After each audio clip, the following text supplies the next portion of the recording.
जय जय गायत्री माता। आज मैं आपके समक्ष बोया काटा का अकाट्य सिद्धांत लेकर आई हूँ। यह सिद्धांत पंडित श्री राम शर्मा आचार्य जी ने अपने शब्दों में लिखा है।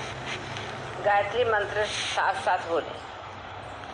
ओम भूर्भुवः स्वः तत्सवितुर्वरेण्यं भर्गो देवस्य धीमहि धियो यो न प्रचोदयात्। भाइयों, लगभग 60 वर्ष हो गए जब हमारे गुरुदेव घर पर आए थे और उन्होंने कई बातें बताई। शुरू में तो डर जैसा कुछ लगा, पर पीछे मालूम पड़ा कि वे पिछले 3 जन्मों से हमारे साथ रहे हैं। तब भय दूर हो गया और बातचीत शुरू हो गई। उन्होंने कहा, अपनी पात्रता को विकसित करने के लिए तुम्हें 24 लक्ष्य के 24 साल तक 24 प्रश्न करने चाहिए। मैंने उनकी यह आज्ञा शिरोधार्य की और सब नियम विधि वगैरह मालूम कर लिया कि किस प्रकार जौ की रोटी और छाछ पर रहकर 24 प्रश्न पूरे करने पड़ेंगे। यह पूरी जानकारी देने के बाद उन्होंने एक और बात कही जो बड़ी महत्वपूर्ण है। आज उसी के बारे में आपको बताऊंगा।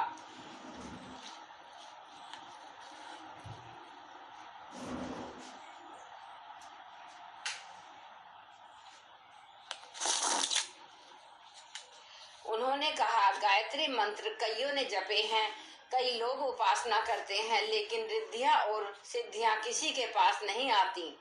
जप कर लेते हैं और लोगों से बता देते हैं कि हमने गायत्री का जप कर लिया है, लेकिन न रिद्धि न सिद्धि।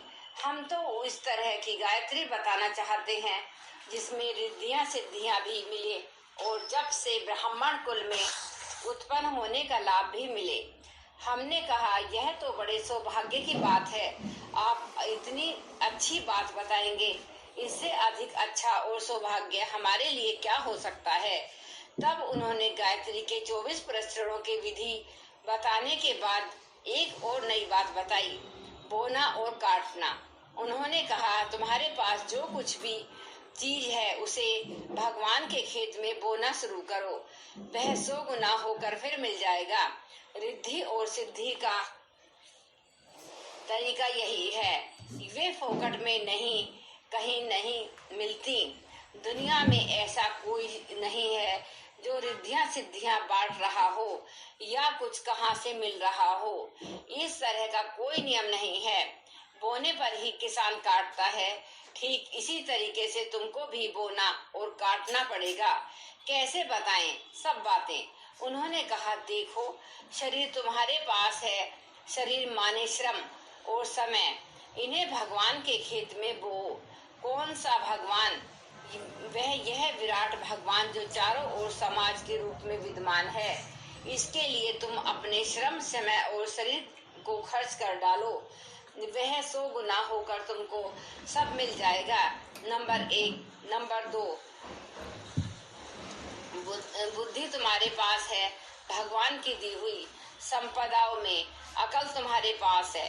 इसके बजाय उस बात का चिंतन करने, अहंकार का चिंतन करने और वासनाओं का चिंतन करना, बेकार की बातों का चिंतन करने की अपेक्षा अपने चिंतन करने की जो सामर्थ्य है, उस सारी की सारी सामर्थ्य को भगवान के निमित्त लगा लो, उनकी खेती में बो। यह तुम्हारी बुद्धि 100 गुनी होकर तुमको मिल जाएगी। तीसरी चीज है भावनाएं। मनुष्य के 3 शरीर हैं, स्थूल, सूक्ष्म और कारण। इसमें से स्थूल शरीर से श्रम होता है, सूक्ष्म शरीर में बुद्धि होती है और कारण शरीर में भावनाएं होती हैं। भावनाएं भी तुम्हारे पास हैं। इन्हें अपने घरेलू आदमियों के साथ में खर्च कर डालने की बजाय भगवान का जो सारा खेत है, उद्यान है, उसमें बो और ये भावनाएं तुम्हें 100 गुनी होकर के मिलेंगी। ये 3 चीजें शरीर के बुद्धि और भावनाएं भगवान ने दिए हैं, किसी आदमी ने नहीं। एक और चीज है जो तुम्हारी कमाई हुई है, भले ही वह इस जन्म में कमाया हो या पिछले जन्म में, वह है धन। धन भगवान किसी को नहीं देता। मनुष्य चाहे ईमानदारी से कमा ले या बेईमानी से कमा ले या मत कमाए, भगवान को इससे कोई लेना देना नहीं है। धन जो तुम्हें मिला है शायद तुम्हारा कमाया हुआ नहीं है। मैंने कहा मेरा कमाया हुआ कहाँ से हो सकता है? 14-15 वर्ष का बच्चा कहाँ से धन कमा कर लाएगा? अच्छा, पिताजी का दिया हुआ धन है। इस सारे के सारे धन को भगवान के खेत में बो दो और वह 100 गुना होकर मिल जाएगा। बस मैंने गांठ बांध ली और 60 वर्ष से बंधी हुई वह गांठ मेरे पास ज्यों की त्यों चली आ रही है। गायत्री उपासना के 24 साल से भी अधिक हो गए हैं। इसके बाद भी बोने और काटने का यह सिलसिला बराबर चलता रहा है। आप लोग भी अगर बोए तो आप भी सिद्धियां पाएंगे और रिद्धियां पाएंगे जैसे कि मैंने पाली हैं। भगवान के नियम सबके लिए समान है। सूरज के लिए सब आदमी एक समान है। जो समय हमारे ऊपर लागू हुए हैं वही आपके ऊपर भी लागू हो सकते हैं। आप भी त्रिवृद्धि सिद्धियां से सरोवर हो सकते हैं। यह चारों चीजें मेरे गुरु ने मुझे बताई थी और मैं आपसे निवेदन कर रहा हूँ कि इन चारों चीजों को अगर आप बोलना शुरू करें तो वह 100 गुनी होकर के आपको मिलेंगी। मुझे तो मिल गया है और मैं अपनी गवाही देकर साक्षी आप में से हर आदमी को बताना चाहता हूँ कि जो बोएंगे वे काटेंगे और किसान के तरीके से फायदे में रहेंगे। भगवान को आप क्या समझते हैं कि वे बांटते फिरते हैं? बांटते तो वे हैं पर उससे पहले वे मांगते फिरते हैं। भगवान की इच्छा मांगने की है। भगवान शबरी के दरवाजे पर गए थे और उससे कहा था कि हम तो भूखे हैं, कुछ हो तो खाने को ले आओ। शबरी के पास बेर थे सो उन्होंने ला कर दे दिए और कहा हमारे पास यही है, आप खा लीजिए। केवट के पास भगवान गए थे और कहा था भाई केवट के भाई साहब, आप हमको तैरना नहीं आता, मेहरबानी करके हमको लक्ष्मण और सीता जी को पार निकाल दीजिए। केवट ने निकाल दिया।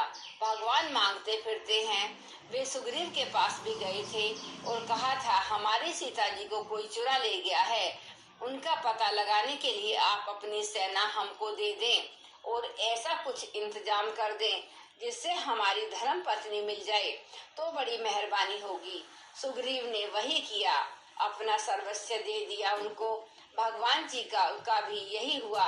हनुमान जी से भी वे मांगते फिर कि हमारा भाई बीमार हो गया है, घायल हो गया है, उसके लिए आप दवा ले आइए।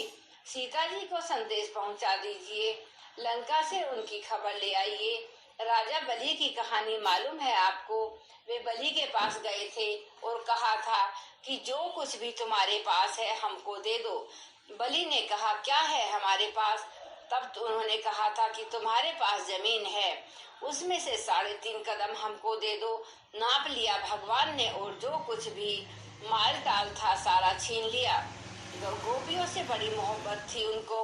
उनसे कहा तुम्हारी दही मक्खन कहाँ रखा है? गोपियां समझती थी कि भगवान है तो सोने चांदी के जेवर लाए होंगे, कोई उपहार लाए होंगे, पर वे तो कुछ नहीं लाए। उल्टे उन्होंने जो कुछ भी मक्खन था, दही जमा किया हुआ था, वह भी छीन लिया।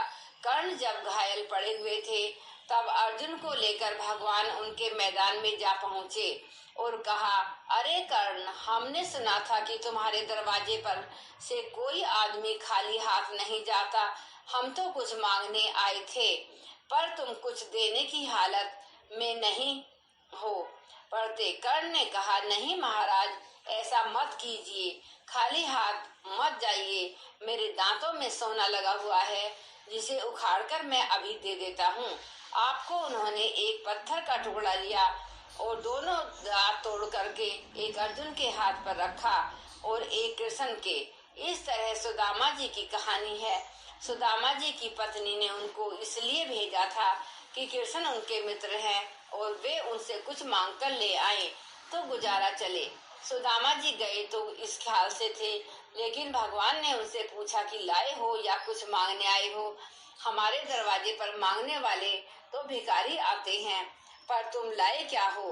पहले यह बताओ। देखा सुदामा जी के बगल में चावल जी की पोटली है तो उस पोटली को भगवान ने उनसे मांग लिया और उस चावल को स्वयं खाया तथा अपने परिवार को खिलाया।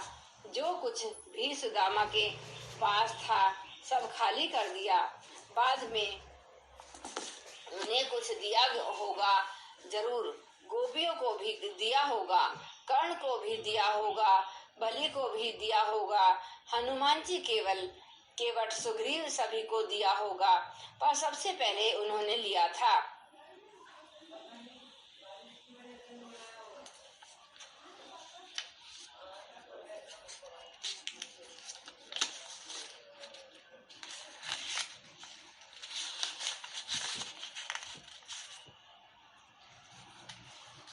जय गुरुदेव, जय गायत्री माता।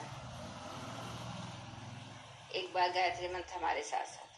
ओम भूर्भुवः स्वः तत्सवितुर्वरेण्यं भर्गो देवस्य धीमहि धियो यो न प्रचोदयात्। जय गुरुदेव, जय गायत्री।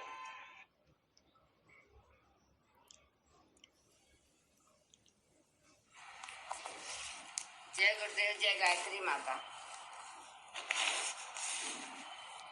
आज मैं आपके समक्ष बोया काटा का अकर्त्य सिद्धांत लेकर आई हूँ। यह सिद्धांत पंडित श्री राम